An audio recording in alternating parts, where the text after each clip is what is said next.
7 to 8 p.m. at RoyalmanReport.com. Follow us on Twitter at RoyalmanReport.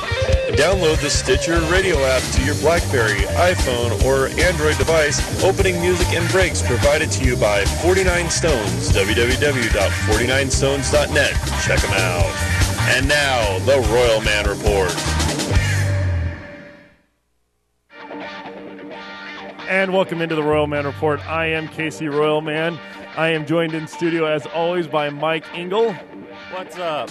And newest member of the team full-time, fake Ned Yost. Yo. Chris Kamler in the house once again, and he's bringing all sorts of fun to the breaks this week. So make sure you check out all the breaks because we got some enjoyable stuff in each one of them for you. So we got lots of good stuff to talk about this week. Good job by you guys. Of course, Jeff Herr added to the team last week. We had Chris and Mike, and they took care of things while I was dancing the night away, watching one of my good buddies get married off. And I didn't drop the rings. I didn't fall down. Nobody passed out. It was pretty good wedding all the way around, and there was lots of free liquor, so I was pretty well sloshed after the best man speech. Wait, nobody passed out, you said?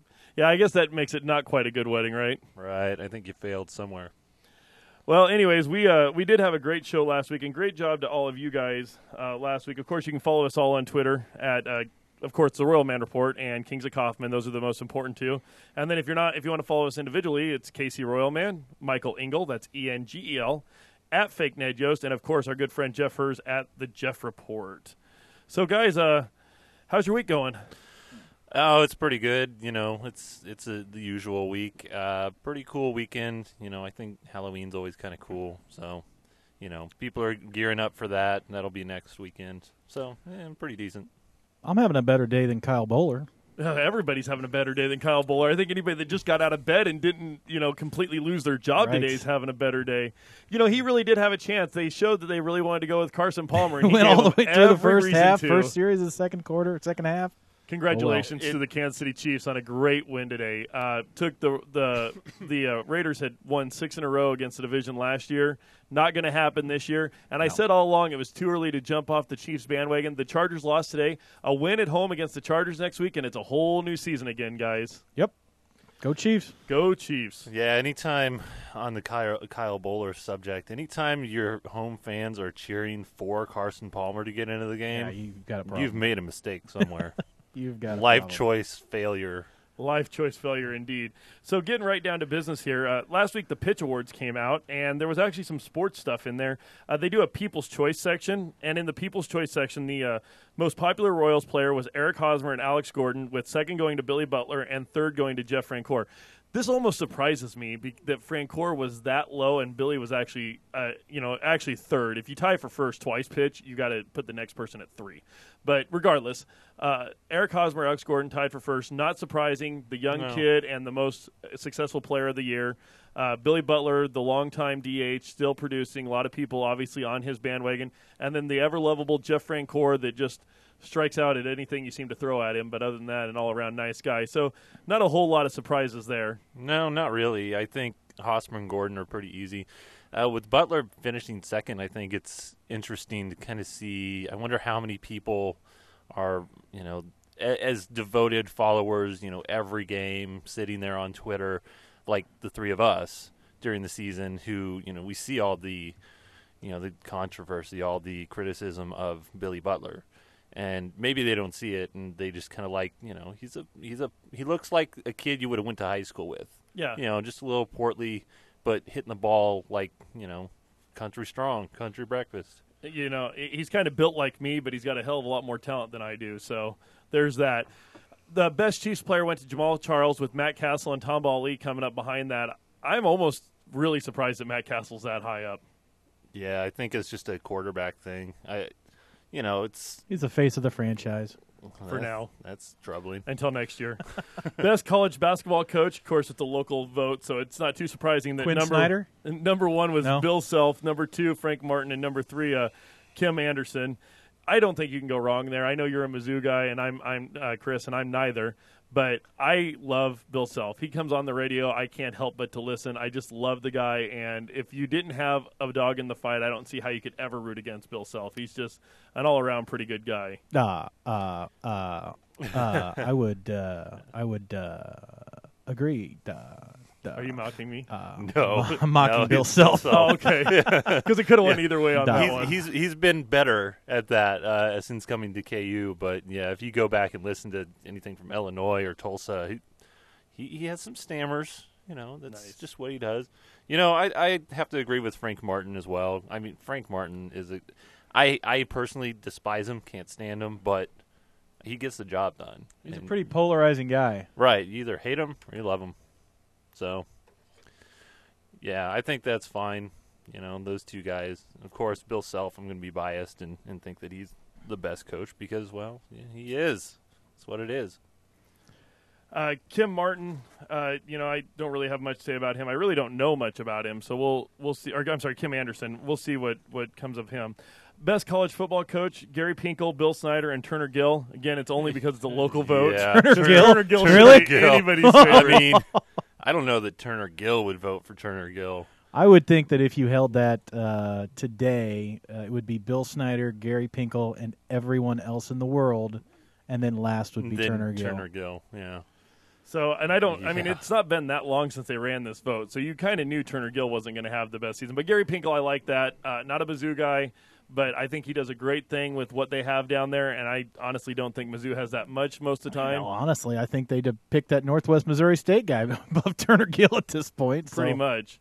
So, interesting little vote. And then there were those were the sports ones that I found interesting. Outside of that, there were some other ones, such as Best Bar We've Forgiven. That was a pitch vote, not a people vote, but they had given that to Kelly's. Apparently, it's more of a touristy place than I think it is. I think it's one of the best bars in town, not because they're our sponsor, but because they just treat me really well when I'm in there. And they always have. And I know you guys have had pretty good experiences there. And you like the shot girls way too much. With no, your I do. I'm a big fan of those gals. They're fantastic. And I'm pretty sure at this point they're probably a pretty good hard-working girls. Easy So- on the eyes. So cheap drinks. They know where the tips are. Yes, they do. If for some reason you need to forgive Kelly's, it was the most forgave bar, according to the pitch. Go check it out. They were also second, and you're going to hear more about this later, but they were second in the city, voted by the people, for best bar to pick up single guys. They lost to Moxie's, which I've never been to, and they beat out in third place Buddy's. I live in Lawrence. I don't get it. You just killed my joke. I'm sorry. Buddy's is a gay bar. Oh, okay. Well, I mean, it's probably correct. Well, it's just funny that it just beat out a gay bar. So either way, just barely. Just barely. So, so check out the rest of the Pitch Awards. You can catch those at on the Pitch's website. Theo Epstein to the Cubs. Looked like it wasn't going to happen this week. Then it did, so that's all done. Now it becomes a waiting game for everybody else that has successful GMs. And like him or not, Dayton Moore's been a successful GM, and J.J. Piccolo's been a huge part of that team. So it'll be interesting to see if they play into any of the carousel that's about to happen. Yeah, I don't think Dayton Moore is going to go anywhere. Even if Boston is, say, a better job, there's always kind of that element of wanting to be there to turn it around and that competitive streak to see that job through. And leaving now would be kind of silly for Dayton Moore if that's what he wanted to see, is, see his plans actually come to fruition and get this team to the playoffs. He would be leaving right as the Royals are kind of starting to get that charge. Boston's a good job. I mean, you're going to get the money you need to spend, but, you also get more scrutiny. You've got, if you make a wrong move, it's magnified, by 10 times. So, and I would say there's probably nothing, I wouldn't even pick his second and third in command to pick them off if I were another team, just until I start seeing some improvement from those other, or just from the Royals. I would, show me some results before I start, picking through your guys' front office. Well, and so we'll see what happens of that. There's a lot to come of that, so we'll see what's going to happen there. As we go kind of around the Royals empire, you could say, the blogger sphere, we found some articles we found interesting, and I'm going to kick this one over to you guys right off the bat. But Rainey talked about age, draft picks, and potential for improvement, and some interesting information on what he thought about Bubba Starling just based on age. Yeah, he went into an extensive study where he was looking at high school hitters and when they were drafted and the age of when they were drafted. So the trend that he saw was that players who were 17 years old or younger when they were drafted out of high school as hitters typically had better careers. They were bigger stars. Where that relates to Bubba Starling is Starling, I think he's 19 now, so he was definitely older when he was drafted by the Royals back in June. And so that could suggest that maybe the superstar potential isn't there. It's kind of interesting because, it's the whole idea of upside. And, when a player improves from the year, say, age 19 to age 20, that's a large space of improvement. So, it's a larger scale. Rather than if somebody's 25 to 26, the improvement there is usually a lot more gradual. It's usually, kind of on a bell curve. It rises quickly and then levels out the older you get, and then starts to fall once you get older. Well, I'm also curious about, he's suffered an injury already this, so far in instructional league or whatever they go, winter, fall, whatever.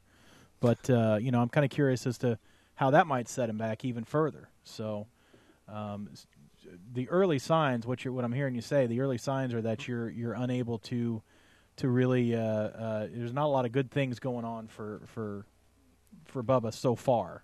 Yeah, at least out of the gate. It's been weird, and he signed late, so he never got into any of the rookie leagues.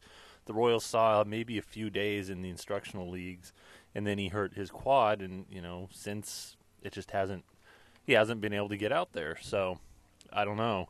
I think he's going to be fine. I mean, a lot of the instructional leagues are I think it's a lot of drills. It's a lot of just getting people reps in the the game speed. So. You want to see him out there, but at the same time, it's not the end of the world just yet. Now, come spring, if he's still having issues, then obviously you don't want to see that. Well, I've hurt my quad before, and it's usually always just because you're working too hard, you're trying too hard, you didn't get properly stretched out, and so. And just to kind of jump off, if you're not listening live, if you're catching the podcast, we do this live from 7 to 8 every Sunday here at the RoyalmanReport.com. So definitely check it out live. If you're in the chat room right now, speak up. I know there was a lot of people in here last week. So if you're in there, give us a hey, and we'd love to give a shout-out to you. Let us know what your Twitter handle is. We'll give you a shout-out on the air here because anybody listening to us is definitely worth a follow Friday when it comes time. Continuing on, we went over to Pine Tar Press and rated some of their articles that we found interesting. Greg Sham talks about the Cologne draft and passing on Pomeranz, which has been a big conversation on Facebook with some Royals groups that I'm in.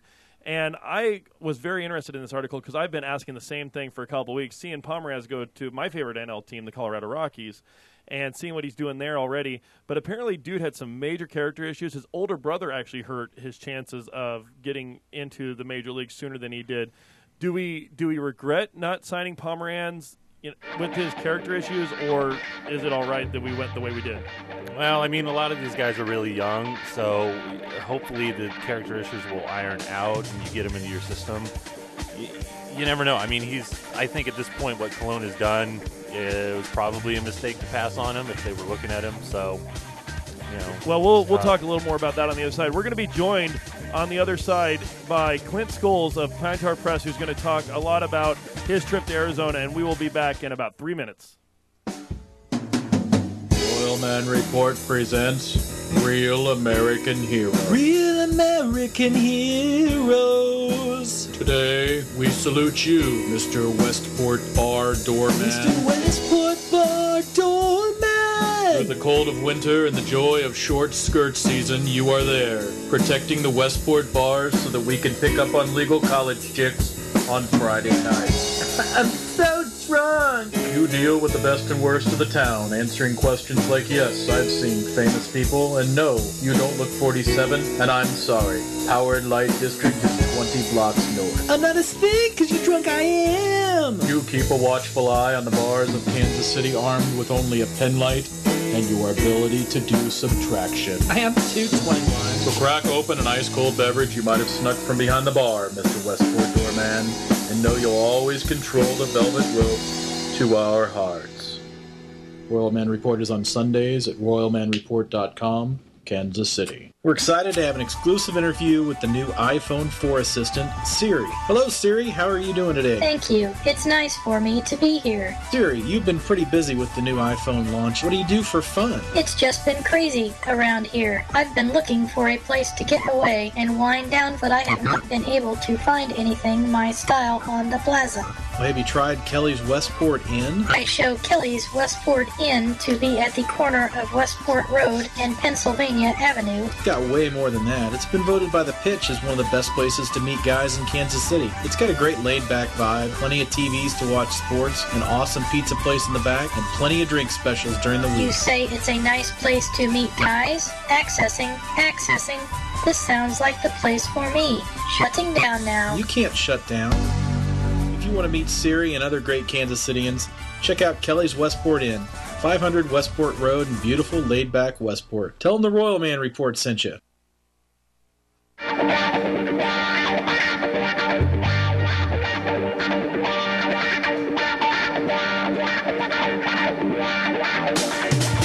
And welcome back to the Royalman Report. We're trying to get Clint on the phone. We'll have him on here in just a minute or two. So a little crazy break there. If you don't normally take time to take the break, you should, because we've always joked that Mike doesn't have much of a sense of humor, and even that part really got him don't. to laugh. So good job by you, Chris. I'm very pleased with what you bring to the show. I'm just happy to be here when I do what I can for the team. Sometimes it wins, sometimes you lose, sometimes it rains. I heard the Real American Hero bit, and I sent him a message. I said, hey, do you think you could do the actual commercials for us? Here's all the information I wanted. Just make it happen. And he did that, and it's pretty good. I really like it. So good job by you. We're going to keep talking about some stuff in here until we get Clint on the phone. Clint Scholes with Casino Cab Company. Sorry I missed your call. Please leave your name and number, and I'll return it as soon as possible. Should leave him a huge message. Hey, Clint, we wanted to have you on tonight, and you're not here. We're going to keep calling you until we get a hold of you, though. Bye-bye. Beep, beep. Live That was podcasting, folks. Yeah. Gotta love it. You know, that's what makes us different than anybody else that's out there. Well, what makes us different is we talk about the Royals. And You know what makes us different is a lot of stuff. yeah, that's a good point, too. So My mom said I'm special. I'm glad that our mothers love us, because that's about all we got. Royals hired two new assistants to General Manager Dayton Moore, Jim Fregosi and Tim Conroy, both guys with large baseball experience. And you can check out that article on Pine Tar Press. But what they do is they just make that front office deeper, give them more eyes and more ways to find the players we really need to make this team into a playoff team. Yeah, they were both scouts with other teams. Conroy was a scout with the Braves, so there's some history with Dayton Moore there. And it's Jim Fregosi Jr., who was a scout with the Phillies, not surprisingly. Fregosi obviously was the Phillies manager for a while. So, just two other guys, in good systems that have had success scouting players. And, it's a good scouting department with the Royals, and gets a little bit better with two more guys, two more special assistants. You cover more ground. So, good hires, I would imagine. I mean, I'm not too deep on my scouting director fantasy leagues. So, I mean, come on, where you been at? I had them all along. I'm so excited about this. Sleepers. Do you know there's something I'm going to do that next year? There's an umpire fantasy baseball league that I'm going to join in. Really? You can draft umpires, and depending on how many ejections they have, or if they have awesome. right calls or wrong calls. That might be a Royalman report. We might have to do an umpire like a ejection draft. league, and then a scouting fantasy baseball league. Something. Hip surgery for Johnny Giovitella. Not good news for all of the people that didn't want to see Chris Getz next year. No, Oh, it's not. More still trying to. Yeah. We're still trying to get Clint. Just ignore the voices. Siri's talking to us again. Ignore the voices. I can't do that. Please hold while the subscriber you are trying to reach is located. Giovitella's injury. It seems by his personal Twitter account that it was something he dealt with for a little bit last year, because This is Clint Scholes with mentioned Casino that Cab. he was glad that he made it to the end of the season. So I think it might have been something that happened in September. He tore the labrum in his right hip, which that's happened. That happened in 2009 to Alex Gordon. It's happened to Alex Rodriguez that same year. And it's usually the recovery time is about 3 months, I think. I mean, Gordon was out for half the season in 2009 before finally coming back. So, Giovitella is going to miss some of the off-season workouts and stuff. But the Royals think he's going to be fine for the start of spring training in February.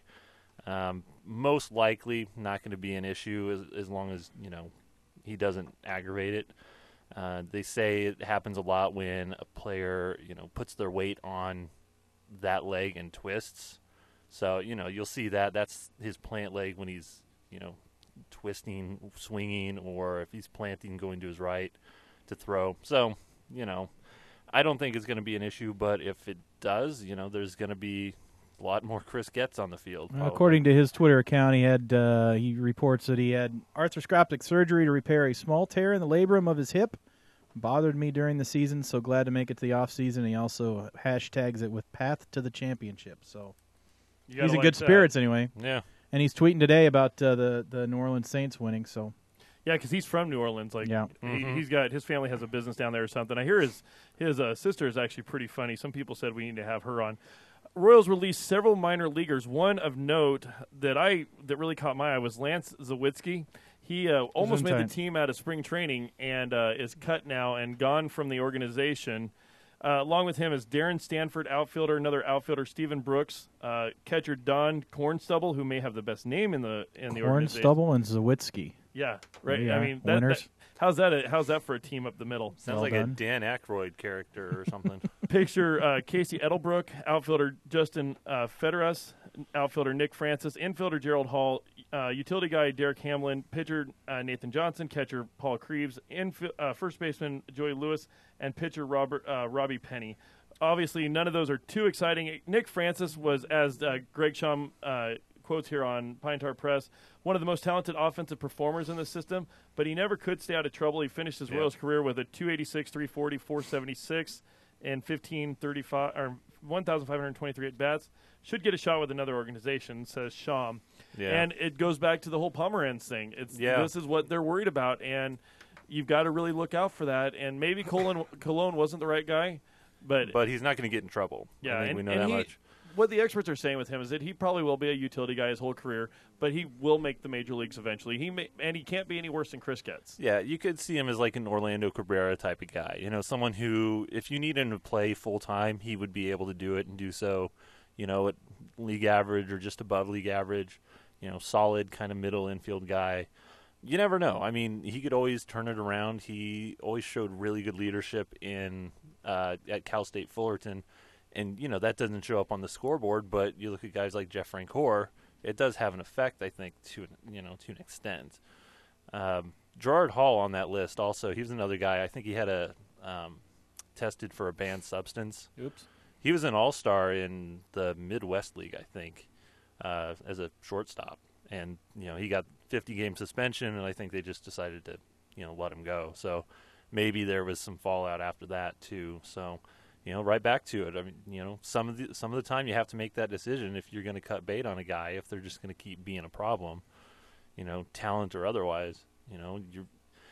It takes resources away from what your team's trying to do as far as developing these guys when that happens, and sometimes it could even set up a double standard. So maybe it's better to stay away from those guys. I don't know. So last night we got to watch a football game between St. Louis and Texas, 16-7. How about that game, guys? It came down to the kicking game. Use special teams is really important in those Texas games. It's Texas, big football town, or big football state. So you got to really watch for the special teams there. That was my joke. So go ahead and cut me off and say, okay, you're done. Okay, I was letting you go. You good? No, I was trying to remember the name of the gal from Kansas that said Kansas, the city of Kansas or whatever she said, because you had said the city of Texas. That was Selby's mom. Yeah, remember that? But I was blowing my own joke, so I couldn't come up. I couldn't cut yours because I couldn't blow mine. I got you. Well, hello. You're right. Hello. Selby was his own kind of joke. Hello. Amen to that. Hey, I mean. So the Cardinals are up 2-1. Yeah, I don't like that. Not at all. Not at all. Yeah, on the plus side, the Rangers are winning 1-0. So. Yeah, well, hopefully they keep that up. And, of course, this is recorded live 7 to 8 every Sunday on RoyalmanReport.com. It's not good when you forget your own website. No, it's not. So Matt Traynor is active with the Rangers. I don't think he's had an at-bat yet or any time defensively, but he's on the team, and that's all that matters. So Chris is very angry about something over here. I'm trying to this stupid MLB depth TV, stupid garbage. Everything's blacked out. Yeah. You know what? I noticed that after I paid $119 too, that you don't get anything in the playoffs. Funny but how that works. I guess I got my money's worth during the regular season. Or did you? It says on my sheet here, Pujols, discuss. I'm going to guess that this is a Chris Kamler edition. He's good. He's what? Breaking news, folks. Yeah. Breaking news. He only got five hits, 3 home runs last night. That's all. One of Why didn't only he a get the handful of 6th? people in the universe to do that in a World Series game. So 3 homers. not bad. Not bad. Didn't hit 4. The Room the for betting improvement. man is saying that there's no way that St. Louis gets rid of him. There's no way. But Pujols, if he's smart, he's just going to ask for the sun on the moon and stars. Don't you think? He's going to get it. He's going to get it. I mean, Hey, the man. look at what he Hey, did the last man. night. If they win the World Series, I think it makes it more likely he would leave. That's just my feeling because they accomplished it. They got there. So now he can move on and get his payday. I suppose honest to God, what I expect to see happen is he goes to Boston because Boston is losing David Ortiz, and he can play first, third, and catch. Or first, third, and catch. Boy, And catch, what? I don't know where that came from. First, third, and DH, and then you have obviously the depth there. They have the money to do it, and then Prince Fielder goes from Milwaukee to St. Louis and builds that rivalry even bigger, and then who knows who Milwaukee ends up with. But I, honest to God, expect to see that happen. St. Louis is going to have a big first baseman. No worries No there for matter the what, Cardinals yeah. fans. So it's not a big deal. Clint did tweet us, and he will be on in the next segment. He All right. apparently was having some troubles with his phone going straight to voicemail, but I have told him we'll give him a call here in a couple minutes. Awesome. What if the Royals did it? What if they made it to the World Series? What would it be like? I believe this was a Kings of Kaufman article, and what would you guys? You guys can probably guess what it would look like for me. Little girl I think screaming we talked and yelling. about that in the Fake Ned Minute last week. Yeah, you and Superfan Chris would be just sky high the for Blue months. Ridge I'm off. pretty sure that I would be throwing the cape off and running through. I may even try to jump on the field at that point if we won the World Series. Oh God, I would be so just nervous myself. The male Morgana. Yeah, it would be something like that. Royalman, the kissing bandit. Yeah, pretty much. Boobs are Let's about hope the same, the Royals don't you think? don't do that well. I know. Yeah. No, we can't do it. Eric Hosmer. It's the same thing. We all have our other sports interests, and for me, it's Kansas basketball. So whenever they're in the tournament, I almost don't want to watch the games because if they're doing poorly, You get sick to your stomach. It feels terrible, and it's the nerves. I It know. just kills. So It'd be fun though. But It'd be a nice problem to have, I guess. Let's make the playoffs. That's all I care about. Right. We're gonna be this place back is going to with- be insane. Yeah, we're gonna be insane at 500. Let's get Clint on the phone in this next segment. We got lots more to talk about on the other side. Be right back.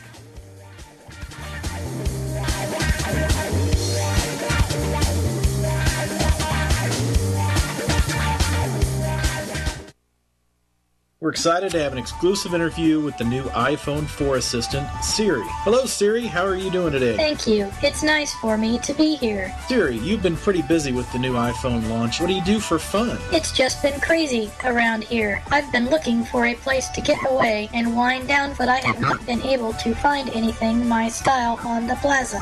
Well, have you tried Kelly's Westport Inn? I show Kelly's Westport Inn to be at the corner of Westport Road and Pennsylvania Avenue. It's got way more than that. It's been voted by The Pitch as one of the best places to meet guys in Kansas City. It's got a great laid-back vibe, plenty of TVs to watch sports, an awesome pizza place in the back, and plenty of drink specials during the You week. say it's a nice place to meet guys? Accessing.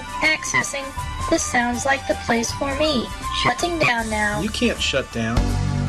If you want to meet Siri and other great Kansas Cityans, check out Kelly's Westport Inn, 500 Westport Road in beautiful laid-back Westport. Tell them the Royalman Report sent you.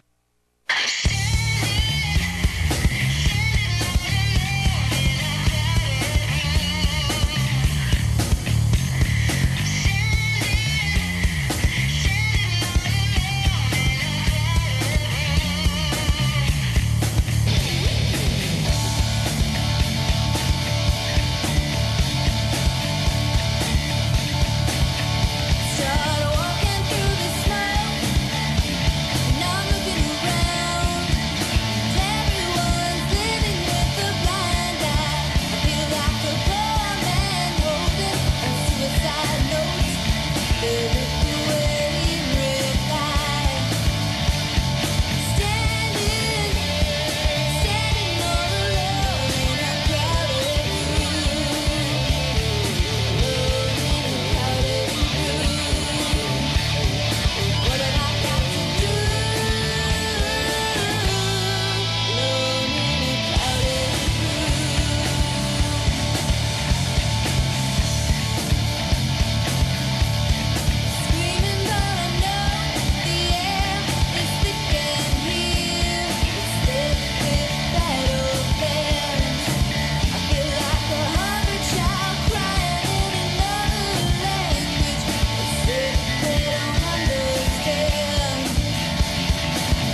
And welcome back into the Royalman Report. That was, of course, our friends from 49 Stones. Hey, I don't know if you guys caught it or not, but Alice 1021 is doing local artists on Fridays now at 6 p.m., and they were featured last week. So it was good for them to get one song out there on major radio. So check them out. They've got some shows coming out. Check out their site at 49stones.net. Anyways, moving right on, we're going to be joined here in just a second by Clint Scholes. I'm here, boys. You're there. Okay, hey, good. Clint. How you doing, buddy? Yay for working telephones. Pine Tar Press. Yeah, finally. I've got a crackberry, so it doesn't work too well. Boy, you guys have been having all sorts of trouble on the BlackBerry network these last few days. Hopefully you guys get that all figured out. So we I don't know if you caught the beginning of the show or not, but we talked about several articles from Pine Tar Press.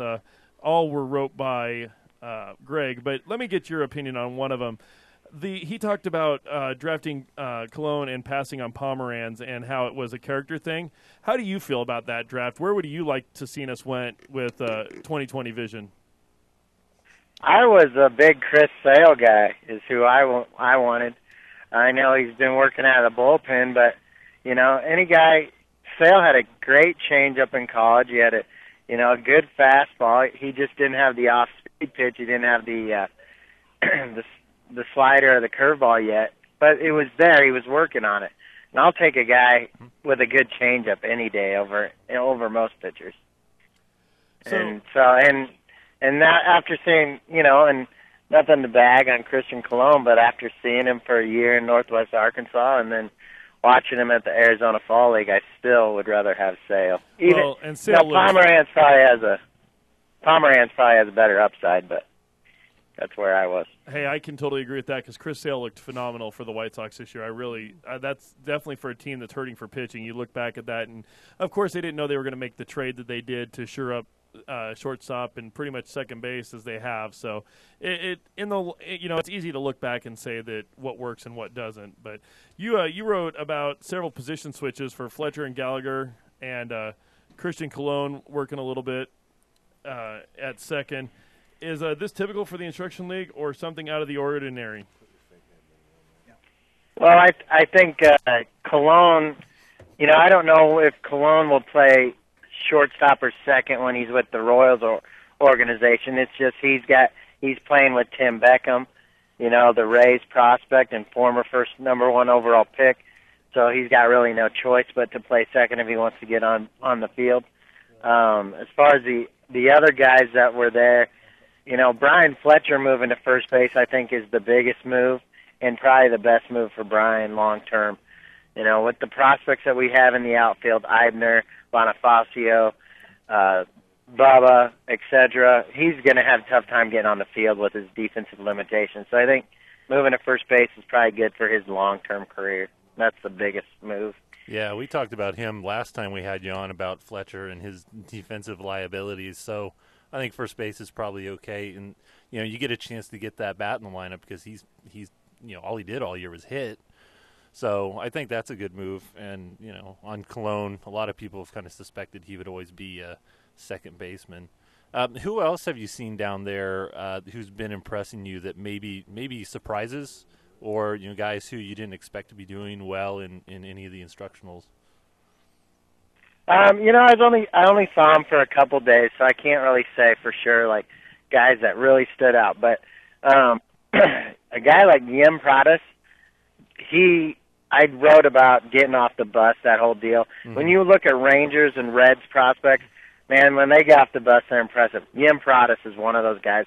Bubba Starling's one of those guys that when you see them, you're like, wow, those guys are physical beasts. Pradas is 23, so he should be a little bit further down the road with that anyway. He should be in better shape. Bubba really stands out, those guys that you see on the field. Other than that, Cuthbert looked really good with the stick in BP. Bonifacio looked really good in the game, But other than that, it was the last couple games of Instructs, and to be honest with the players were looking to get out of town more than they were looking to impress, from what I saw.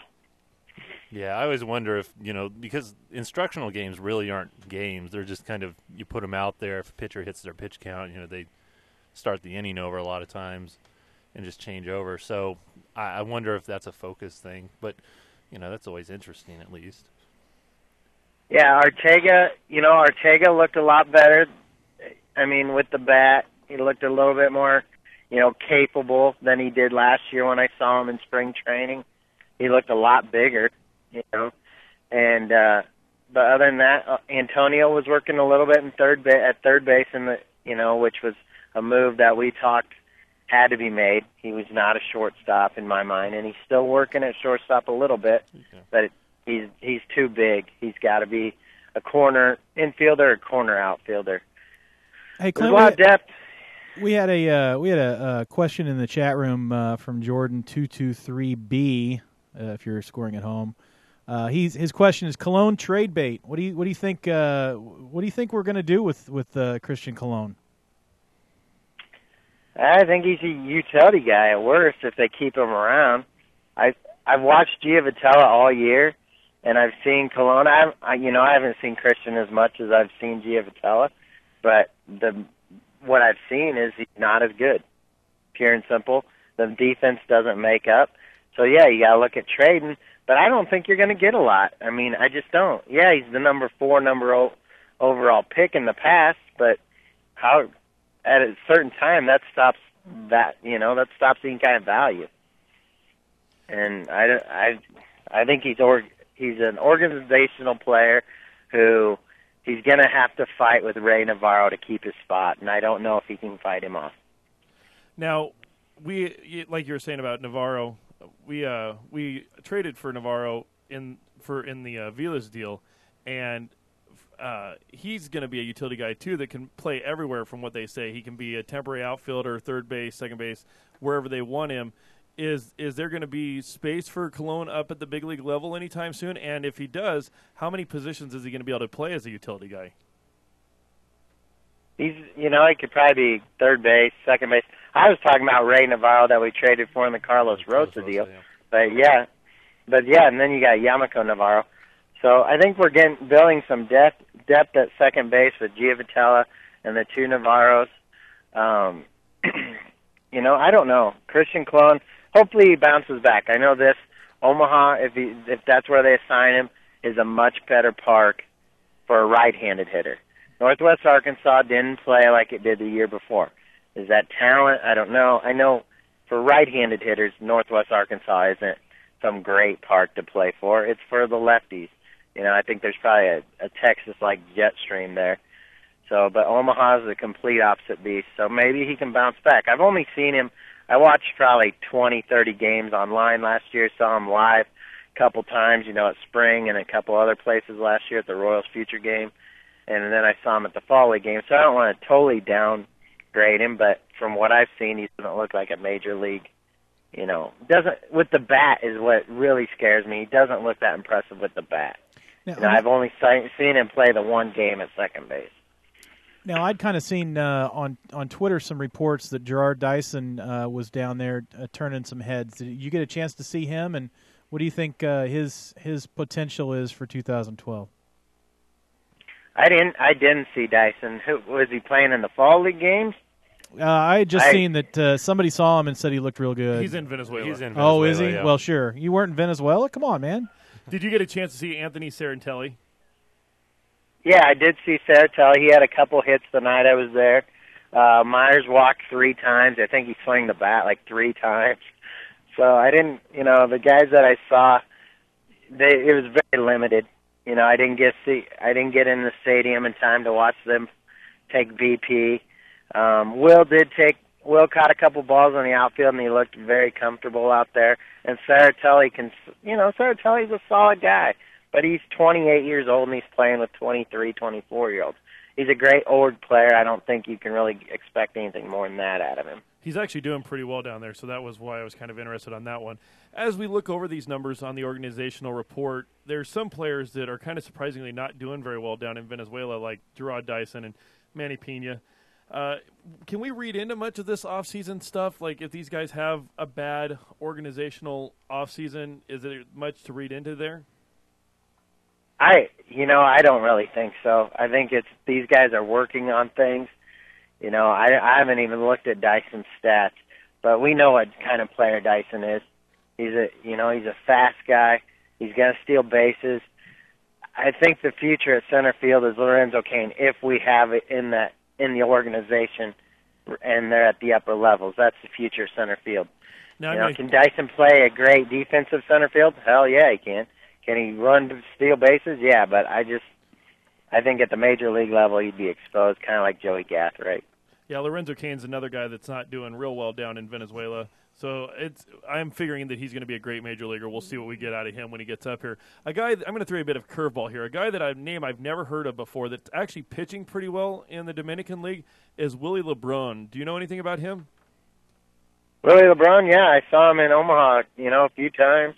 Throws hard, but he's an older guy. I don't even remember how old he is. He was out of baseball for 2 or 3 years, and when I saw him in Omaha, he was solid. He was setting up like Herrera and some of the late guys like Chavez, and he really did well at AA and AAA. So maybe he found something. This is the first time he was out of baseball for quite a while, I think. So maybe it's something new and he found. He's a year older than I am, so he's 32 years old. Oh, that's old. Yeah, I mean he's ancient in baseball. Hey, I'm 33. That is dirt old. It definitely feels like it after a night of drinking, doesn't it, Mike? I don't know what you're talking about. So we got just a minute or so left here. You want to tell us about anything that's coming up at Pine Tar Press or anything that you've recently wrote that you're real proud of? Just check everything that's on every day. Dave Lusky's doing a great job as a writer that we've added, and to be honest with you, I've taken some time away from writing. I write every day during the season, so I took away, and then I thought I'd take a few days to go down and check out some guys. I'll tell you this, though. Of the guys I saw, and it's nice to see when your first-round pick looks impressive, and when you get off and you see Bubba Starling, the kid looks very impressive. Now, does it translate onto the field? I don't know if it will. He looks like the man.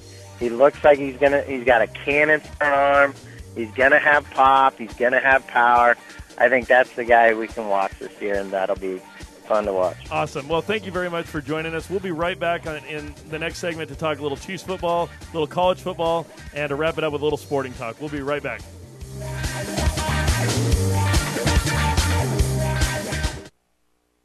We're excited to have an exclusive interview with the new iPhone 4 assistant, Siri. Hello, Siri. How are you doing today? Thank you. It's nice for me to be here. Siri, you've been pretty busy with the new iPhone launch. What do you do for fun? It's just been crazy around here. I've been looking for a place to get away and wind down, but I have not been able to find anything my style on the plaza.